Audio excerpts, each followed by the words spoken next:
we move on with the next speaker, and it's going to be a case study which is going to highlight what it takes to innovate in really extreme conditions.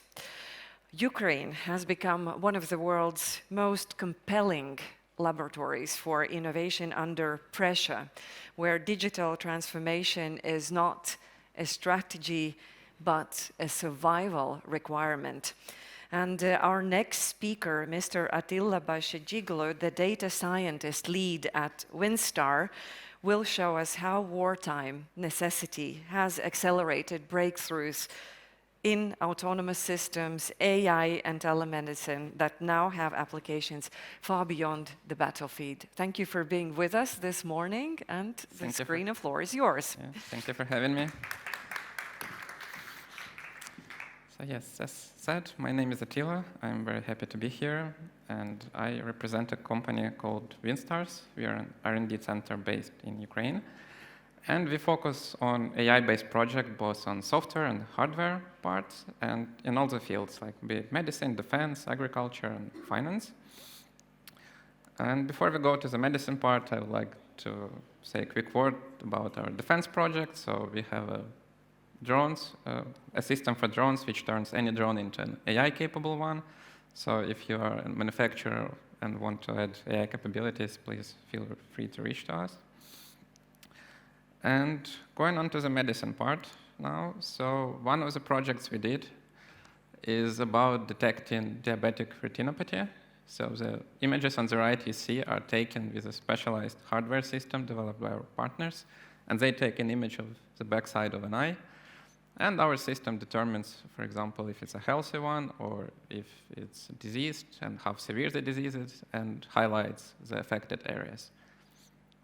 The good thing about this system is that doctors can immediately send feedback if our system was right or wrong, and our AI gets continuously trained. The goal of this project is to populate places with this hardware, even to places where there are not enough doctors, so people can get easy access to early screenings and take action if needed. And the main project I want to discuss today is our own, developed by ourselves, spin-off in a separate company called Tyra AI. And it was born in a hackathon when an owner of a private clinic approached data scientists and says, well, we have a problem, our doctors have a lot of manual, tedious work which they don't like, namely documenting everything. After a patient's visit or during, they need to put a lot of information into their systems. And he says that, well, I have two ways to do that. So first is to hire assistants for each of the doctor, which is unfortunately costly. Like you need to have bigger rooms, you need to have a separate workspace for them, you need to pay, of course, salaries. And another problem is those, since it's a simple job, usually students apply for it, and they often need to take leave to finish their university studies, exams, and so on. And the second way, which he has been doing so far, is what most people do, is ask his doctors to fill that. But the problem is that each minute a doctor spends on documentation is a minute not spent on patients. And also they don't quite like doing that, so they get burnouts. Unfortunately, some doctors start to fill very bare bones reports, like putting only the most necessary information rather than everything. And then, of course, some patients are not very happy when they see almost an empty report. And in our discussions, we came with a very simple idea, which we thought at the time it would take us very little time to do. It's basically create a system where doctor-patient visit would be recorded by a microphone from a laptop or mobile phone, it doesn't really matter. It would get processed, and automatically all information would be filled in an electronic health record system. And we thought it would be simple because, as everybody here probably knows, there are a lot of speech-to-text systems available. There are, of course, a plethora of LLMs which can do the reasoning and fill everything up. But, as always, it turned out to be not that easy. So the first challenge we had was mostly of a bureaucratic nature, unfortunately. Namely, the electronic health records in Ukraine weren't standardized. So every system was keeping the data in their own format, and they did not have any APIs, so we couldn't send them that information for them to fill. And that meant that we needed to talk to them, negotiate, and convince them that our solution works, it would help everyone, so they need to integrate with us. I don't want to bore you with the details, like we happily succeeded in that, but it took us a lot of time to convince them and then for them to integrate with us. And of course, there were some technical challenges which we did not see from the beginning, but as we were progressing, we had to solve them. So mostly it was of nature of accuracy. Basically, existing speech-to-text systems work nicely for general conversation and ideally when they're in English, but they start struggling more and more when it's Ukrainian, and sometimes it's a mix of several languages, and you need to be precise with medical terminology, like medicine names, medical terms. And also, into the system, you would need to put what we call, there are like ICP-CH codes, ICD codes, so it's like each disease has its own code, and it also needs to be present. So we had to improve our system to also solve for these problems. So in the end, our system is now being tested in the largest Ukrainian private hospitals. So real live doctors are testing it in a limited capacity before they approve it for a wide rollout. And it saves a lot of times for the doctors. So you can see a figure of 25 to 50%. It's variable based on the doctor's specialty. So 50% is for radiologists who usually work with a large text which they need to input. And also we are developing, we want to move beyond being a simple scribe. We are working on a system which would immediately highlight to the doctors the cutting-edge research on the relevant diagnosis, so they can see what is the best right now. And we want to make a system which we call an AI audit, which is currently running in internal tests, which would highlight some inconsistencies. Let's say several medicines were prescribed, but they don't react well with each other. And sometimes, unfortunately, even doctors might make slight mistakes, and we want to highlight them for the doctors so they can immediately fix them rather than notice them later. So far, it has been about purely civilian use, but as everybody in Ukraine, we try to help in all the sectors. And in our talks with some military people, a new idea was born. They have also a similar problem on the front lines, namely the, let's say, paramedics who are evacuating wounded soldiers from the front line, and they need to render first aid in under very chaotic circumstances. And they need to document what they do, at least in some way, because after they hand the patient to the next doctor, the doctor needs to be aware of what has been done, what has been rendered, so he can render an appropriate care. And in this environment they work in, it's very difficult to do. And here we think our solution could also help them. However, there are, of course, some nuances to this. The main ones are the microphones, because the recording in a sterile clinical room is it's a quiet place, it's very easy to hear everything, but in such hectic environments where paramedics work, it's not always the issue.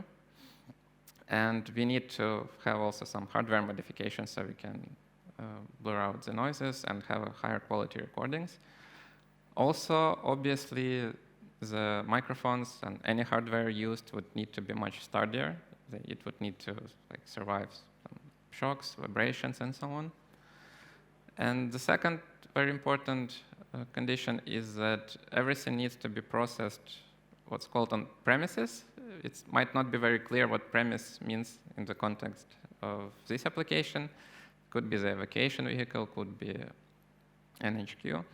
But the need for this comes for several reasons. First, military is obviously very strict with their data handlings, and they're not, they don't want it to be sent in any clouds, even if it's controlled or not.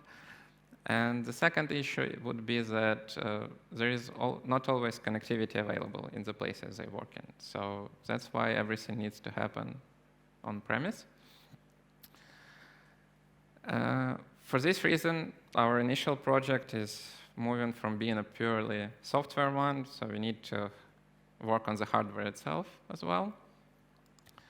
And we are utilizing our previous experience from large telecom companies, so you can see a badge, but it's embedded with a microphone. And the idea of this project was that this microphone keeps recording everything it hears, and then the recordings get processed. So we are going to base our development on the hardware we have already worked on.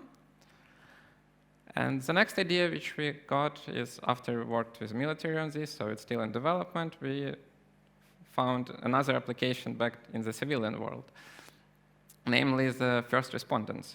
So whenever, let's say, you call an ambulance, medics come to you, they do initial examination, they also need to put all the information in the system.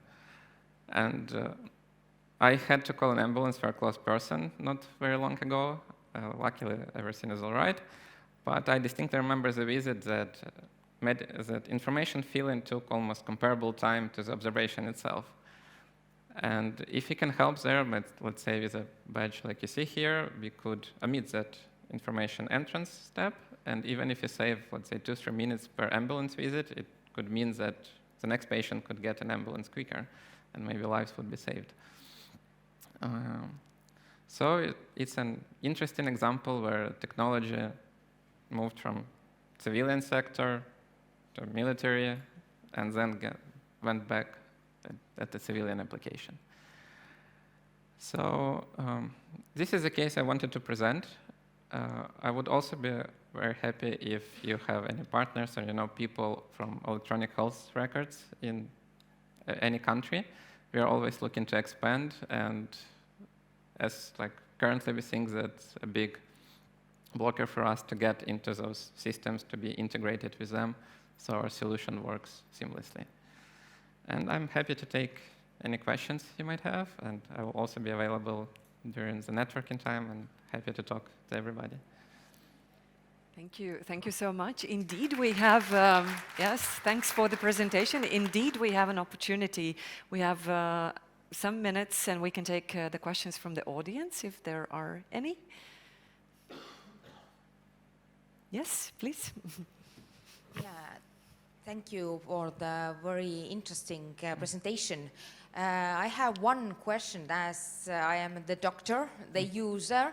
What is the patient privacy and leakage of data if they are, if you use this recording and describing?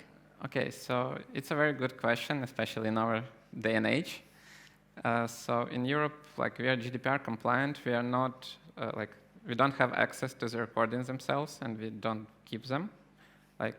Obviously, we would like to, but we are transparent, and it's based on the agreement between us and the clinics or doctors in your case.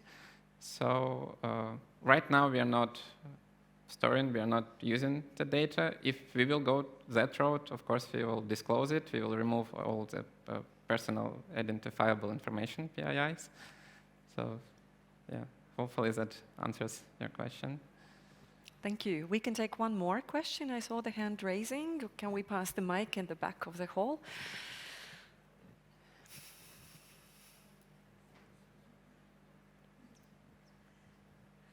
Okay. Hi, hello. We were just discussing who would ask the question, but if I may, just in a few sentences, could you please explain the AI technology you're adding to drones? Oh, on the drones? Yeah, on the drones. You mentioned at the beginning of your presentation. Of course. Thank you. So basically, we developed a system which, for what is called last mile delivery. So a human operator sees on the screen whatever the drone sees. He sees some highlighted targets. He might press with his mouse, I want to hit this target. And after this, the drone tracks it, be it moving or stationary, and flies itself into the target. The reason for this is that usually the last mile is the hardest. It's packed with electronic jamming, and to bypass that, basically drone flies itself. And the product itself can be integrated into any drone. So we produce like a module, and we have an integration process. So shortly, manufacturer comes to us, gives us one example of a drone. We integrate it, tells them how to do it, and then can mass produce that box for any drone. Yeah, that's the key product. We also do our own ones, but yeah, it's like this. Thank you, Attila. Thank you so much for being with us today, and I hope you have many questions still unanswered, so I encourage you to approach Attila during the networking break or reach out through the networking platform to pose more questions. Yeah, thank you very much. So much for your presentation. Thank you.